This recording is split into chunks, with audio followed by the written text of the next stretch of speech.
El siguiente método de prospección geofísica que vamos a describir es el método radiométrico. Este método en lo que consiste es en la medida de la radioactividad natural de las rocas y minerales.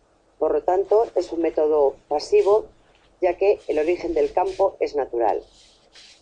Entendemos por radioactividad natural a la facultad de emisión de ciertas partículas que poseen los núcleos de determinados elementos que se denominan, por tanto, radioactivos. El nivel de radiación que nosotros vamos a detectar es función del contenido en elementos radioactivos que posean los materiales investigados. El fundamento físico del método es el siguiente. La radioactividad es una propiedad que presentan los núcleos de ciertos elementos, los cuales se van a desintegrar espontáneamente emitiendo o bien radiación corpuscular, serán radiaciones alfa y beta, o radiación electromagnética, que es la denominada emisión o radiación gamma. En este proceso de desintegración espontánea, el átomo original se va a ir transformando en un nuevo elemento y a su vez, si sigue siendo radioactivo, la desintegración va a continuar hasta que alcanza la estabilidad.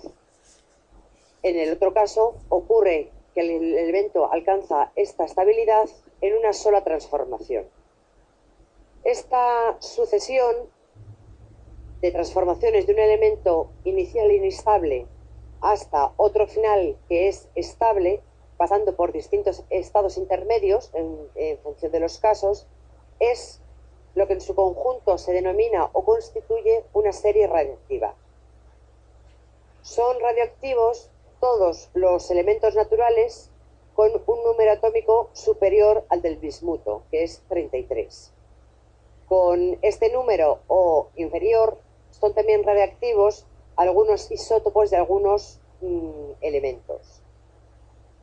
A pesar de conocerse más de una veintena de estos emisores naturales, la radioactividad natural se reduce principalmente a los productos de desintegración del uranio y del torio, y de los isótopos radioactivos del potasio y del rubidio. Las series radioactivas más importantes en la naturaleza son las que se muestran en la imagen de modo esquemático. La serie del uranio va del uranio 238 al plomo 206 y tiene 17 elementos intermedios. La transformación de un elemento a otro de estos intermedios, en algunos casos, se produce por emisión de una partícula alfa, en otros casos por una beta y en otros por una gamma. Otra serie del uranio es la serie del uranio 235, cuyo producto final y estable es el plomo 207, y esta serie tiene 14 elementos intermedios, también con emisión de partículas alfa, beta y gamma. Otra serie importante es la del torio. La serie del torio va del torio 232 a el plomo 207 como elemento hijo estable, con 10 elementos radioactivos. La serie del potasio, que va del potasio 40 al argón 40 y que no tiene elementos intermedios, es decir, en una única transformación, el potasio radioactivo se nos convierte en argón estable y se produce una emisión de partícula gamma. Otra serie es la del rubidio, y ocurre lo mismo, pasa del rubidio 87 al estroncio 87, sin elementos intermedios. Y por último la del neptunio, que pasa del neptunio 237 al bismuto 237 y que no... De todas estas series, las que se utilizan en prospección geofísica para yacimientos minerales o para otras aplicaciones que vamos a ver que tiene, son la del uranio, la del torio y la del potasio. La del rubidio se utiliza principalmente para datación y la del neptunio apenas se puede utilizar, como veremos posteriormente. El fundamento físico del método se basa en lo que es el periodo de semidesintegración y vida media de estos elementos o isótopos radioactivos. Si tomamos una muestra que está constituida por un solo elemento radiactivo y medimos cada cierto tiempo las modificaciones que sufre, puede deducirse que tales modificaciones dependen del número de átomos desintegrados y que la cantidad de sustancia transformada es proporcional a la cuantía de la existente. Supongamos que n sub 0 es el número de átomos de una sustancia radiactiva que existe en un momento determinado de sub 0 y n son los que se hallan presentes en un instante posterior t. Se cumple entonces que la velocidad de desintegración de una sustancia es proporcional al número de átomos presentes. Es decir, menos n partido por t es igual a lambda por n, donde n hemos dicho que el número de átomos, t es el instante de tiempo inicial y lambda es una constante denominada constante de semidesintegración. El signo negativo proviene de que el número de átomos se reduce a medida que va aumentando el tiempo. La constante de desintegración es característica de cada elemento y lo que representa es el descenso de radiactividad por unidad de tiempo.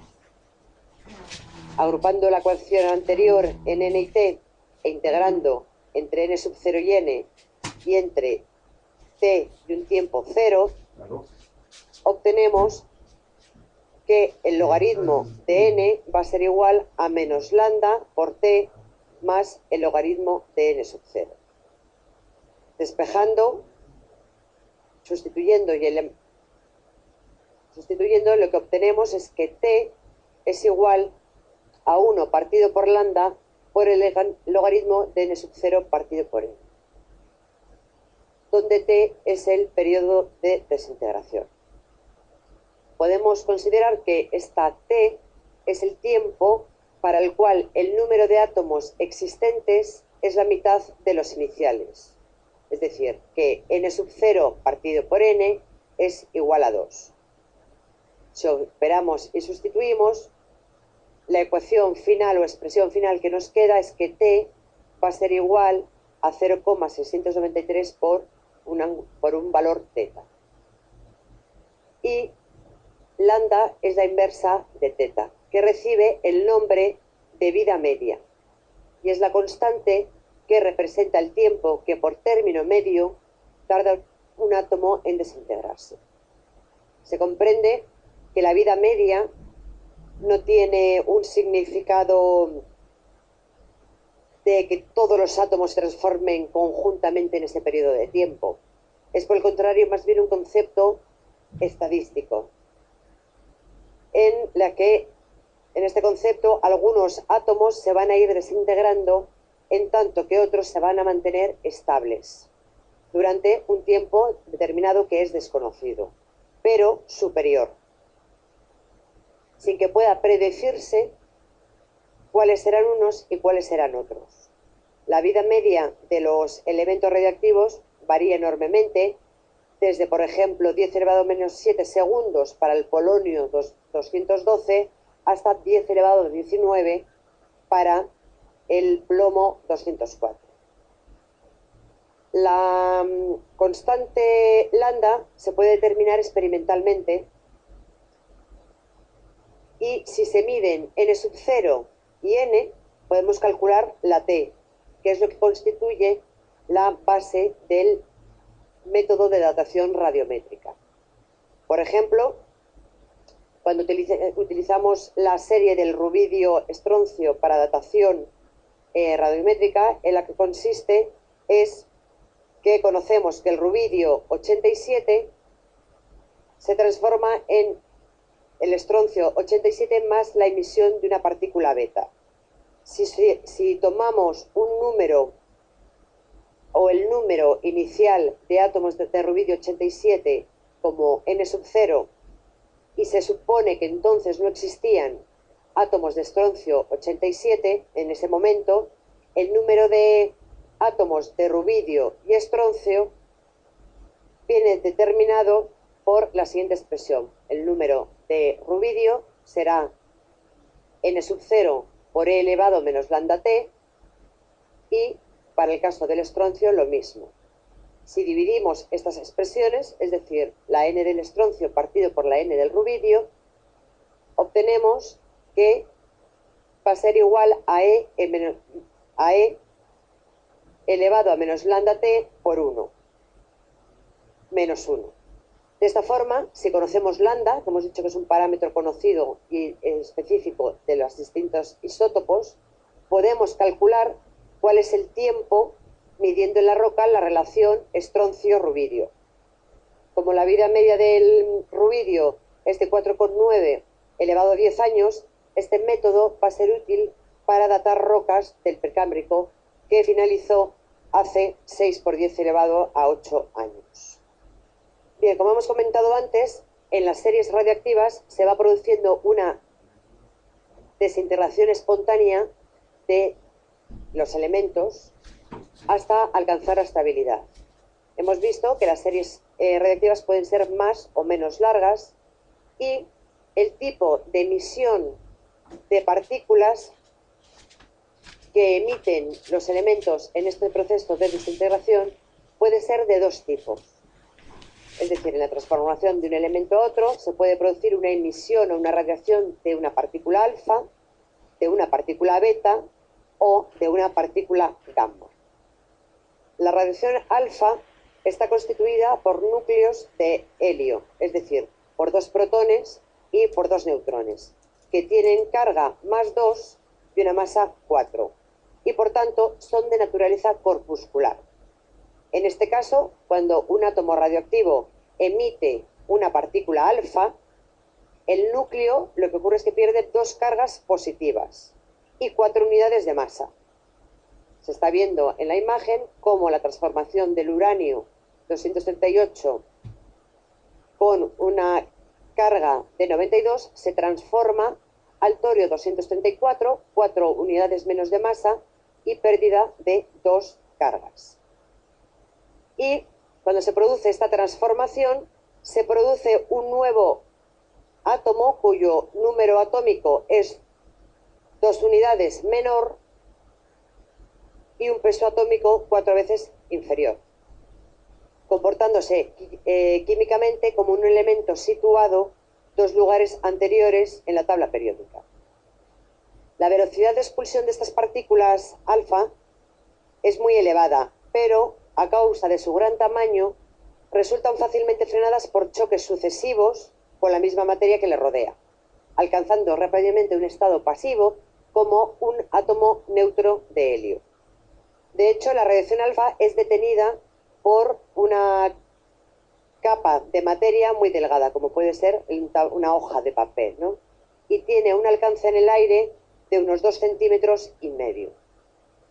El otro tipo de radiación que se pueden emitir en estos procesos de semidesintegración son radiaciones beta. La radiación beta está formada por electrones que tienen carga negativa y una masa que, aunque muy pequeña, les confiere un carácter corpuscular. El átomo que emite una partícula beta aumenta en una unidad su carga positiva, de forma que se transforma en un átomo de número una unidad superior y con una masa prácticamente igual. Y corresponde a un elemento situado un lugar después en la tabla periódica. En la diapositiva se ve la transformación del torio 274 con una carga de 90 al paladio con prácticamente la misma masa, 234, y un aumento de una carga 91, cuando se produce una emisión de estas partículas beta. En el caso de la radiación beta, la velocidad de emisión de esas partículas es muy grande y debido a su pequeño tamaño tienen un alcance superior a las partículas alfa.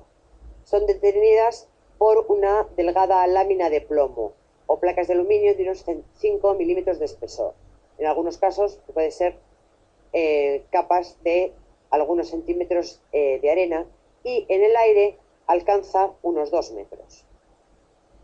El tercer tipo de radiaciones son las radiaciones gamma. Este tipo de radiación es de tipo electromagnético y por lo tanto no tiene ni masa ni carga.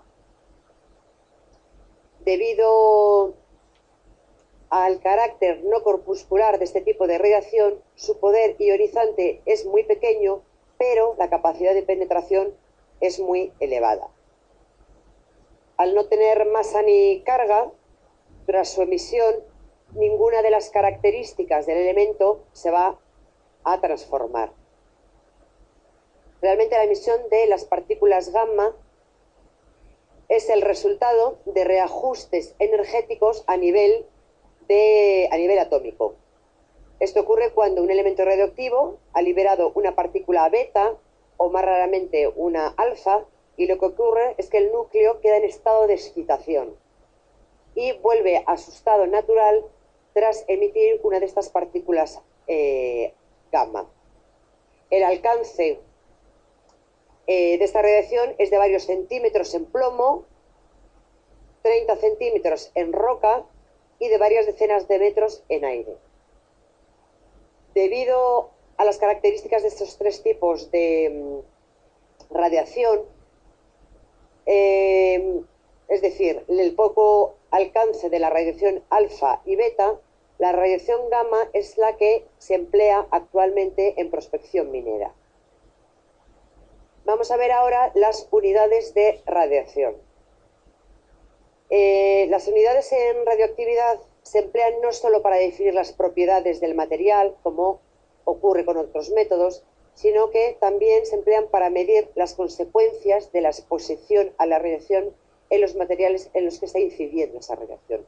Por lo tanto, tenemos diferentes unidades de radiación que van a explicar o definir distintos procesos.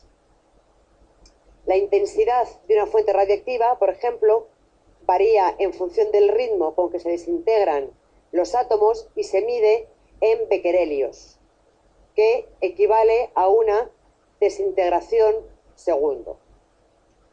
Una unidad más antigua es el curio, que es la actividad que resulta de 3,7 por 10 elevado a 10 desintegraciones por segundo. Y hay una la relación que existe entre bequerelios y curio es que un bequerelio es aproximadamente 27 por 10 elevado a menos 12 curios.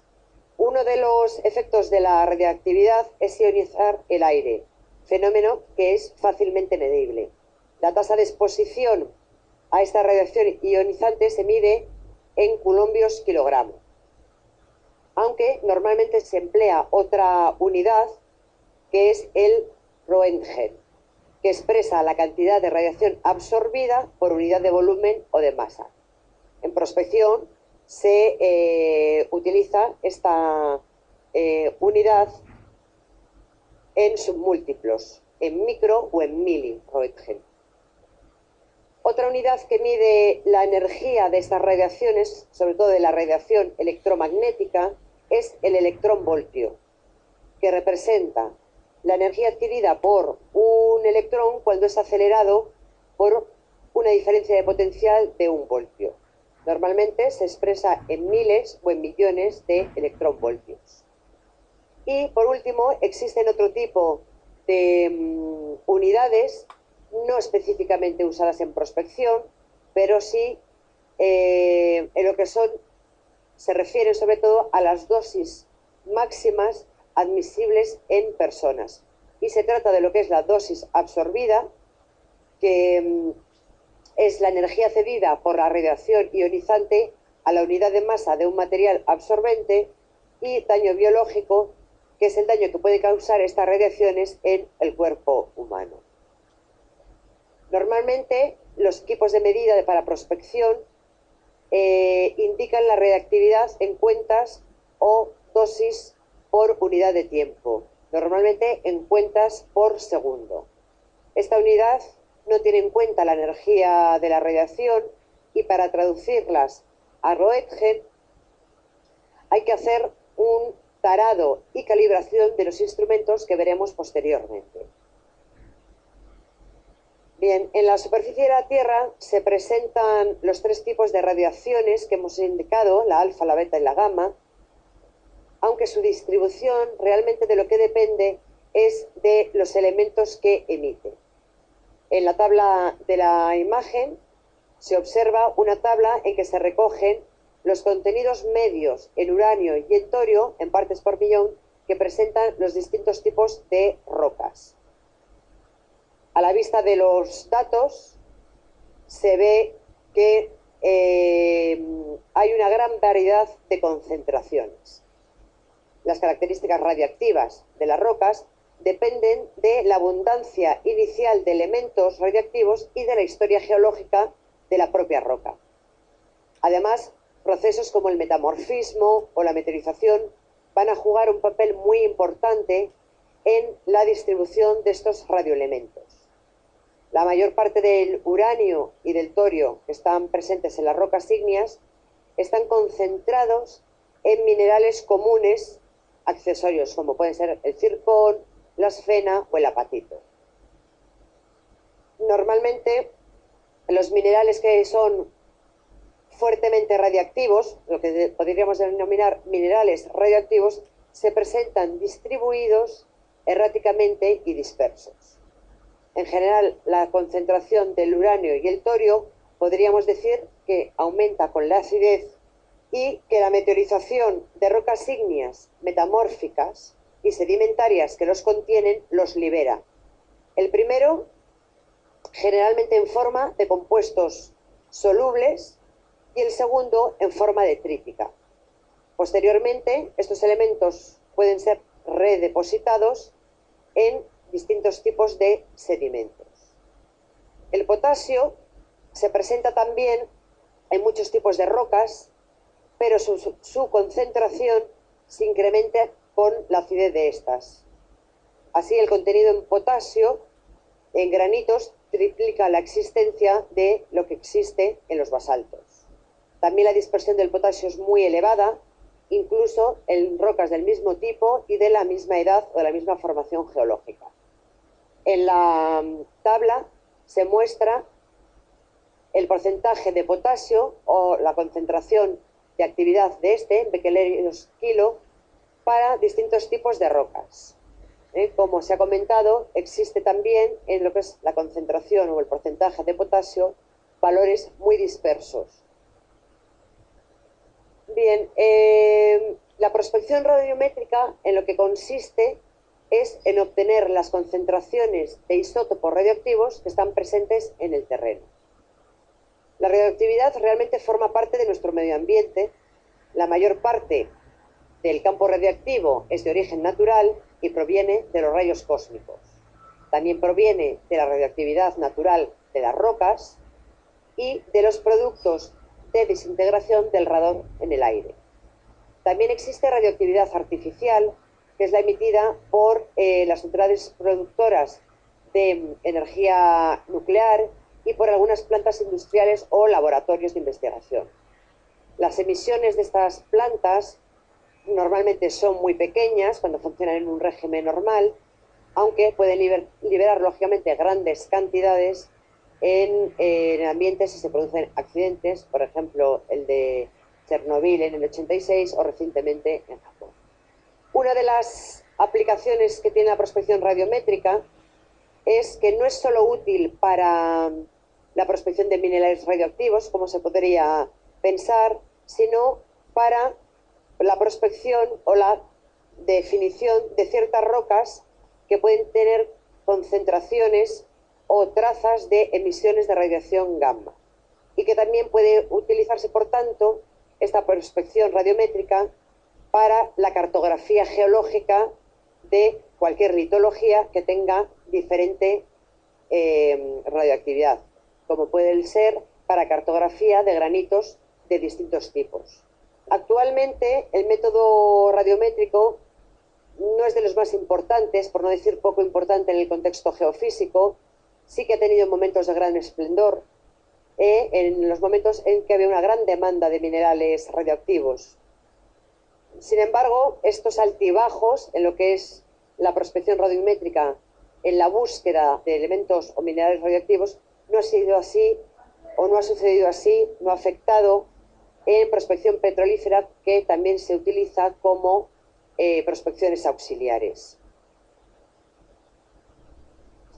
Un aspecto importante que tenemos que considerar en prospección radiométrica es la ocasional presencia de radón, ya que cuando se acumula este radón nos va a dar lugar a una serie de lecturas que no se corresponden con el valor natural de la radiactividad de las rocas que estamos midiendo. Esto se debe al hecho de que el radón 222, que es el isótopo más longevo, con un periodo de desintegración de 3,8 días, se transforma a bismuto 214, que, como veremos, es el indicador del uranio en espectrometría con radiación gamma. El radón es un gas noble no reactivo, producto de la desintegración del radio, el cual a su vez lo es del uranio y del torio. Por eso las rocas y suelos que están enriquecidos en estos elementos, en el uranio y en el torio, son fuentes de radón. La movilidad que tiene el radón por sus características físico-químicas le permiten moverse o bien como gas o bien disuelto en agua.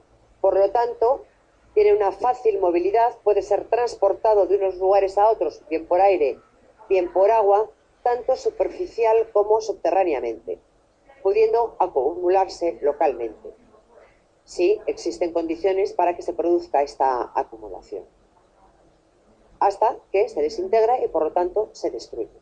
El radón emana del terreno a un ritmo que va a depender de distintas variables, como van a ser la litología del terreno, la presencia de fracturas que favorece la emisión de este radón, las propiedades físicas y químicas que tenga el suelo, la forma en que es transportado, si como gas o disuelto en un medio acuoso, y del estado de la atmósfera, si hay precipitaciones, viento, las temperaturas, variaciones de presión, etc. Por último, comentar que la prospección radiométrica es uno de los métodos que se emplea en los tres tipos de procedimientos en prospección geofísica, que eran prospección aérea, prospección de superficie y prospección o testificación geofísica en sondeos. Existe una serie de factores que influyen en las medidas que se realizan en una prospección radiométrica y que hay que considerarlos de cara a la planificación y a una correcta campaña de campo en prospección radiométrica. El primero de estos factores es la concentración de elementos radioactivos, ya que la concentración de estos isótopos radioactivos lo que va a influir es directamente sobre la intensidad de la radiación, siendo lógicamente ambas proporcionales. Otro factor que hay que considerar es el recubrimiento, ya que si la fuente radioactiva se encuentra recubierta por materiales o por un recubrimiento que no lo es, la intensidad de la radiación emitida va a disminuir de forma apreciable, incluso pudiéndose hacer indetectable. La presencia de radón también hay que tener en cuenta, ya se ha comentado. Este gas, hemos dicho que escapa del subsuelo, se mezcla con el aire, dando lugar en ocasiones a un fondo radiométrico uniforme, que no se produce o no se debe a estos minerales o a estos materiales con elementos radioactivos. En algunas ocasiones se puede producir una inversión térmica y lo que se produce es que una capa de aire frío cercana al suelo tiene por encima una capa de aire a mayor temperatura. El radón entonces se nos va a acumular en la capa fría próxima al suelo, dando lugar a un fondo radiométrico que sí que va a ser variable y que nos da lugar a una falta de precisión en las lecturas. Otros factores son la existencia de nieve, hielo o lluvia. El hielo o la nieve producen un doble efecto. Por un lado, pueden impedir el flujo de radón a la atmósfera, produciendo la acumulación de este y dando lugar a un aumento de la radiactividad del terreno, y por otro lado, si el espesor es el suficiente, el hielo o la nieve son capaces de absorber parte de la radiación emitida por el terreno, produciendo valores de radiación inferiores a los que tendría el terreno descubierto. La lluvia también va a afectar a las medidas, de manera que el radón abandona más fácilmente el suelo cuando está seco que cuando está húmedo, debido a que el agua ubicada en los poros ejerce una presión que dificulta el flujo de radón hacia el exterior y se acumula en el suelo, por lo que una ligera lluvia aumenta los niveles de radiación del suelo. Sin embargo, si las precipitaciones son muy intensas, el agua puede arrastrar el radón hacia mayores profundidades, con lo que la radiactividad se reduce. Si el agua de lluvia en su descenso desde las nubes capta un porcentaje importante de radón atmosférico, puede también contrarrestarse el efecto anterior y dar lugar a un incremento en la radiación del terreno. Otro factor es el área de influencia. Cuanto más lejos se sitúe el detector respecto de la fuente emisora, mayor será la probabilidad de que sea detectado. Lógicamente, esto presenta una limitación práctica de pérdida de señal con la distancia, por lo que el detector no puede alejarse indefinidamente de la fuente.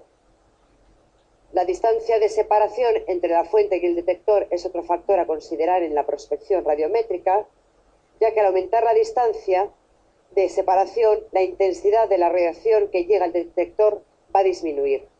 Por ello, en radiometría aerotransportadas es importante que la altura de vuelo sea constante, ya que alturas de vuelo distintas pueden dar lugar a valores distintos cuando podrían ser inicialmente homogéneos. En prospección de superficie, la distancia de separación entre la fuente y el detector es menos importante. Sin embargo, cuando se hace una prospección más regional, la separación puede ser mayor, y cuando queremos una prospección más detallada con datos de precisión, es aconsejable que la fuente y el detector estén muy próximos. Y por último, la velocidad de desplazamiento es un factor a tener en cuenta, sobre todo cuando se está haciendo prospección aérea o prospección terrestre, pero sobre vehículos, que también se puede hacer, y esta velocidad puede ejercer una influencia sobre las lecturas, por lo tanto no debe ser demasiado elevada. Bien, vamos a ver la instrumentación para prospección radiométrica. Existen tres tipos de instrumentos de prospección radiométrica, que son el contador Geiger, que fue el primer aparato diseñado para prospección radiométrica, y mide esencialmente la presencia de partículas beta y es prácticamente insensible a radiaciones gamma. Por lo tanto, debido al escaso alcance que vimos antes que tenían las radiaciones beta, el aparato se debe colocar muy próximo a la fuente, y realmente este tipo de instrumentos se utilizan cada vez menos. Es un instrumento anticuado, aunque en algunas zonas muy radiactivas, debido a su robustez, se puede seguir utilizando. Los equipos modernos que se utilizan hoy en día en prospección radiométrica son de dos tipos: los escintilómetros y los espectrómetros. Los escintilómetros son aparatos que se usan para detectar la radiación gamma total. Son aparatos muy eficaces y capaces de detectar prácticamente el 100% de la radiación presente. Los espectrómetros son realmente escintilómetros, pero que diferencian las radiaciones provenientes de los distintos isótopos, de los isótopos del uranio, de los isótopos del torio y de los del potasio, lo que permite identificar la fuente de radiación. Estos tres elementos o estas tres series, la del uranio, la del torio y la del potasio, son las que habitualmente se miden en prospección radiométrica. En la imagen se muestra un equipo, es un equipo GRS 500 de la marca Sphintres, es un equipo que mide radiación gamma de la marca Sphintres, que es una marca canadiense. Este equipo es un espectrómetro escintilómetro, es decir, los equipos más modernos integran escintilómetros y espectrómetros en un único equipo. En las imágenes vemos a la izquierda el maletín de transporte de estos espectrómetros escintilómetros. En la imagen del centro superior, la parte delantera del equipo, en la inferior la trasera y en la imagen de la derecha la parte superior de este equipo. Realmente los equipos de prospección radiométrica para prospección de radiación gamma, es decir, los escintilómetros y espectrómetros, en lo que consisten es un detector que es un cristal de yoduro sódico blindado que absorbe la radiación gamma. Esta radiación gamma que la absorbe la transforma en un impulso luminoso, de ahí el nombre de escintilómetro. La luz se recibe por un fotomultiplicador que lo va a transformar en una tensión proporcional a la intensidad luminosa. Una consola lo que hace es separar los diferentes voltajes, proporcionando un espectro de energía de la radiación gamma incidente. En el fenómeno en el que se basan los escintilómetros espectrómetros es en el denominado dispersión Compton, que es la manera de desintegrarse que tienen estos aparatos. Se basan en el fenómeno denominado dispersión Compton. En cuanto, desde el punto de vista de los espectrómetros, es decir, que lo que realizan internamente en la consola que tienen es separar los voltajes, proporcionando un espectro de energía de la radiación gamma incidente. Cada una de estas emisiones tiene una energía característica. La secuencia del potasio es sencilla porque solo tiene un único isótopo producto de la emisión de esta partícula gamma y es una emisión con una energía fija. Las secuencias de la serie del uranio y del torio, al tener unas secuencias de semidesintegración más complejas, tienen muchas líneas de radiación gamma o picos de distinta energía. Por lo tanto, en radiometría lo que hacen estos equipos es solo van a usar una de estas líneas de energía que debe aislarse del resto seleccionando la de mayor intensidad. Las líneas de energía de mayor intensidad para cada una de estas tres series radiactivas son las siguientes. Para la serie del uranio va a ser de 1,76 miliequivalentes voltio emitido por el bismuto 214, que es un isótopo hijo del uranio. Para la serie del torio va a ser una energía de 2,62 miliequivalentes voltios emitido por el talio 208. Y para la serie del potasio va a ser una energía de 1,47 miliequivalentes voltios emitido por el argón, que es el único isótopo hijo del potasio. Es decir, los equipos realmente lo que miden es la emisión producida por el bismuto, por el talio y por el argón, que representan las líneas de máxima energía dentro de esa serie de semidesintegración. Estos equipos realmente pueden trabajar como un escintilómetro o como un espectrómetro, por lo tanto. O bien, un escintilómetro cuando miden cuentas totales, no discriminan, no separan esos voltajes, o como espectrómetro cuando aíslan los voltajes y eligen la línea de mayor energía de cada una de las series radiactivas.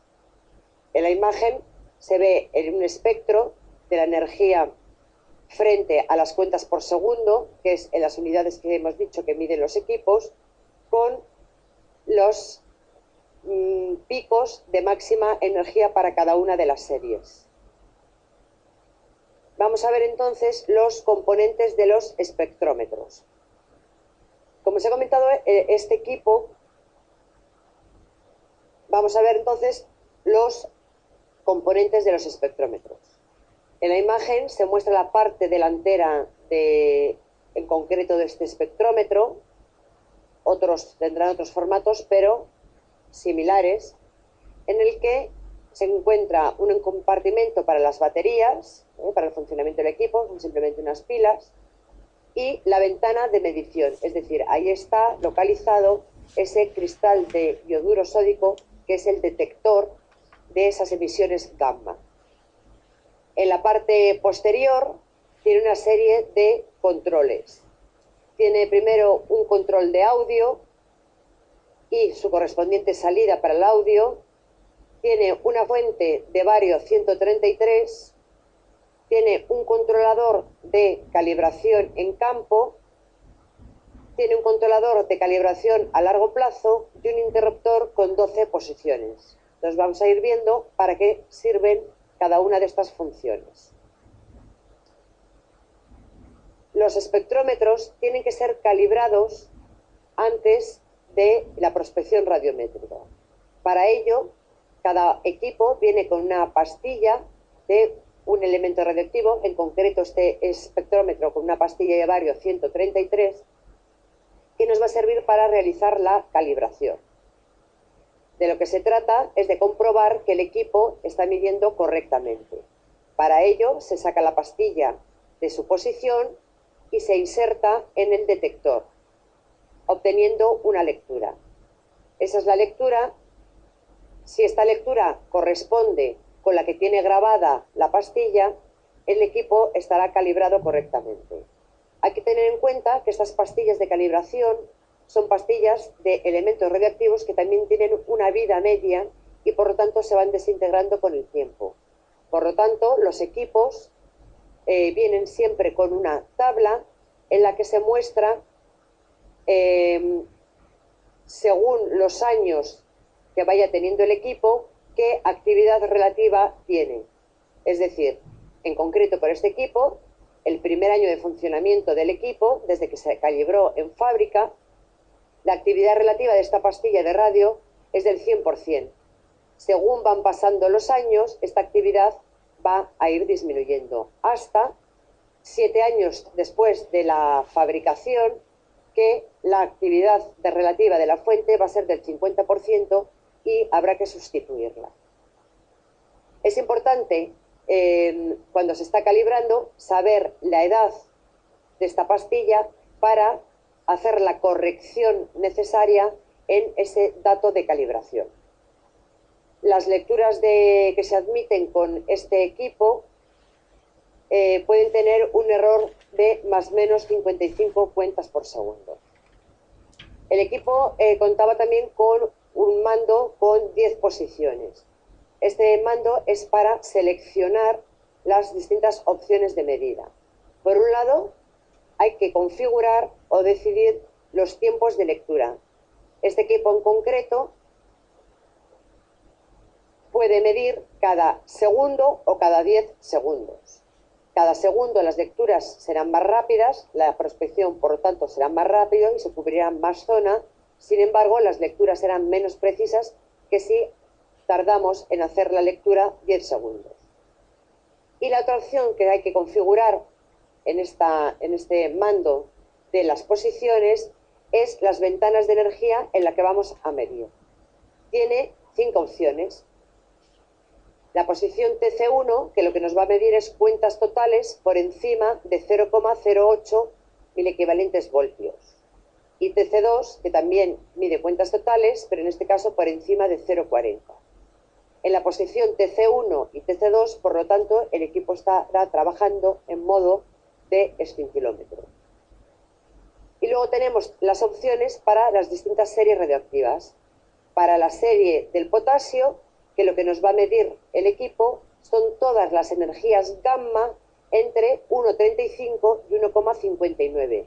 En este rango es donde se encuentra el pico de máxima energía de la serie correspondiente al potasio, que era el argón y que era la única emisión.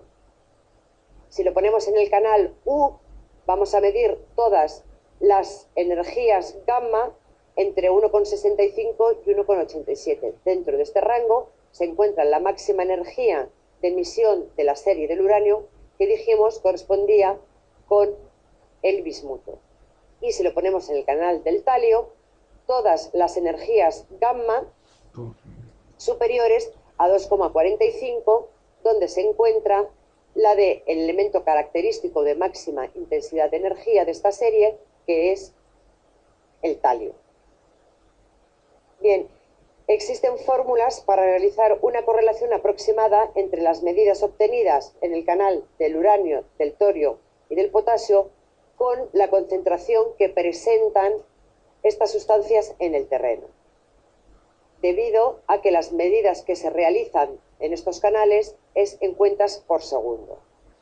Para realizar esta correlación entre medidas obtenidas en los canales y la concentración real en el terreno, es necesario disponer de lo que se denominan alfombrillas test, que lo que poseen es una concentración de elementos radioactivos conocida, sobre las cuales colocamos el aparato y se sacan una serie de coeficientes que vamos a introducir en estas fórmulas de correlación.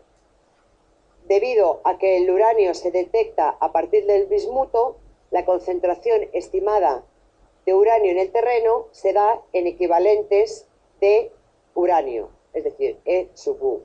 Del mismo modo ocurre con el torio. La concentración del potasio se da directamente en porcentaje.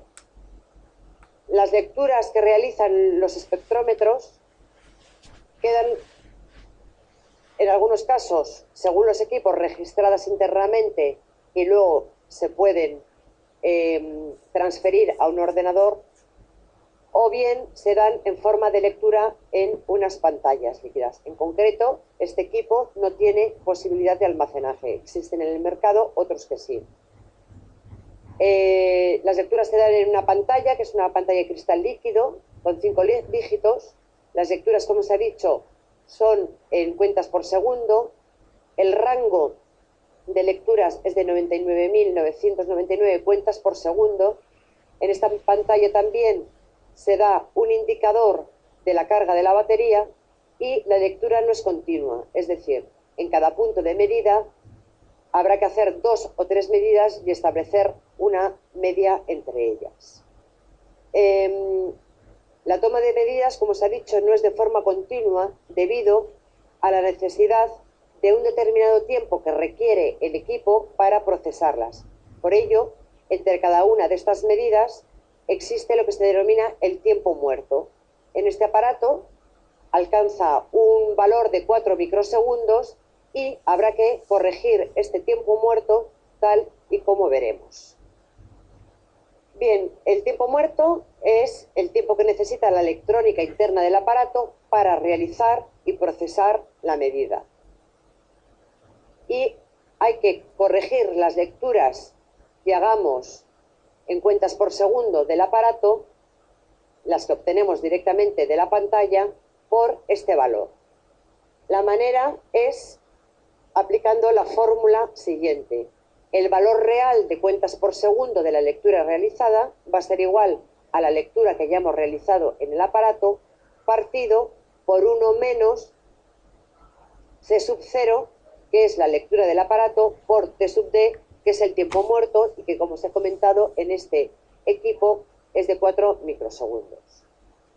En la tabla de la derecha se ve la equivalencia entre el valor medido y el valor real. Cuando las lecturas son bajas, el valor real realmente no está muy afectado por este tiempo muerto. Es decir, el valor medido, un valor medido de 5.000 cuentas por segundo corregido supondría unas 5.100. Sin embargo, cuando los valores medidos son elevados, sí que es significativo esta descompensación. por ejemplo, para un valor medido de 70.000 cuentas por segundo, el valor real de esta lectura sería de 97.000.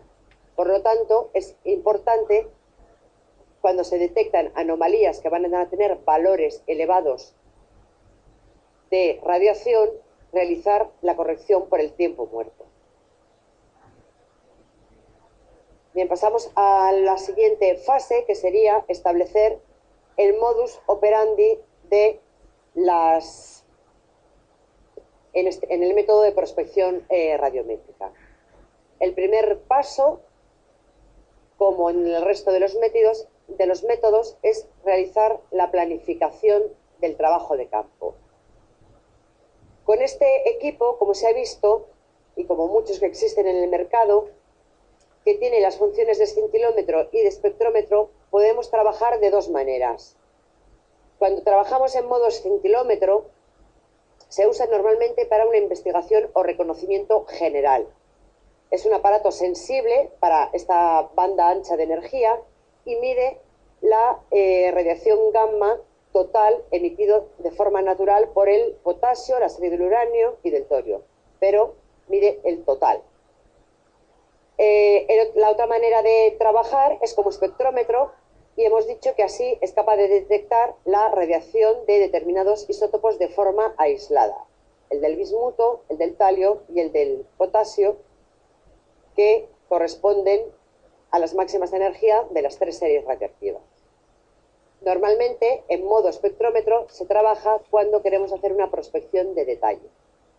La elección de realizar una prospección regional o de detalle va a depender del tamaño de la zona que queramos prospectar, del tamaño del objetivo que estamos buscando y del detalle requerido. Hay que decidir una serie de opciones. La primera, si la prospección se va a hacer en forma de itinerarios o en una malla regular. Normalmente la opción de itinerarios se realiza cuando se está haciendo una prospección regional. Esta consiste en que el prospector va haciendo itinerarios aleatorios por la zona de estudio. Cuando se utiliza esta opción, una cuestión importante o muy operativa es utilizar el control de audio que tienen estos equipos. Como se ha comentado, estos equipos suelen tener un control de audio.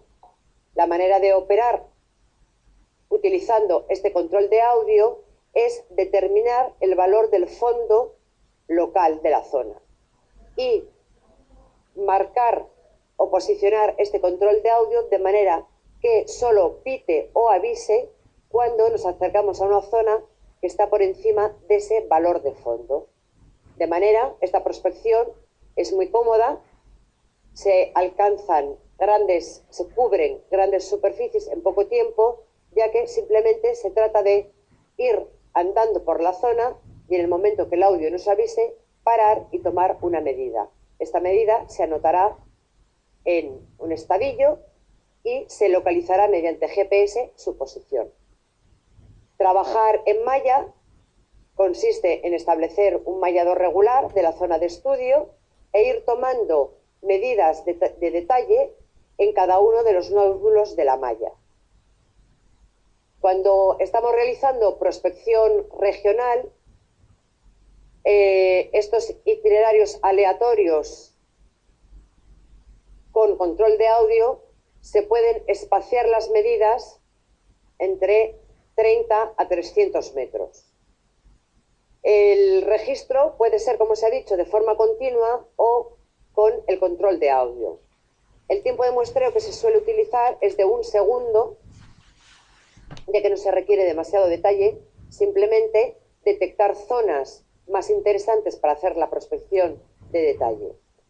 El modo de trabajo principalmente es en escintilómetro y la distancia al detector es entre 1 y 1,5 metros del suelo. En la imagen de la derecha se ve cómo serían las distintas estaciones a lo largo de uno de estos itinerarios, que, como se ha comentado, habría que posicionar en nuestro mapa topográfico mediante GPS.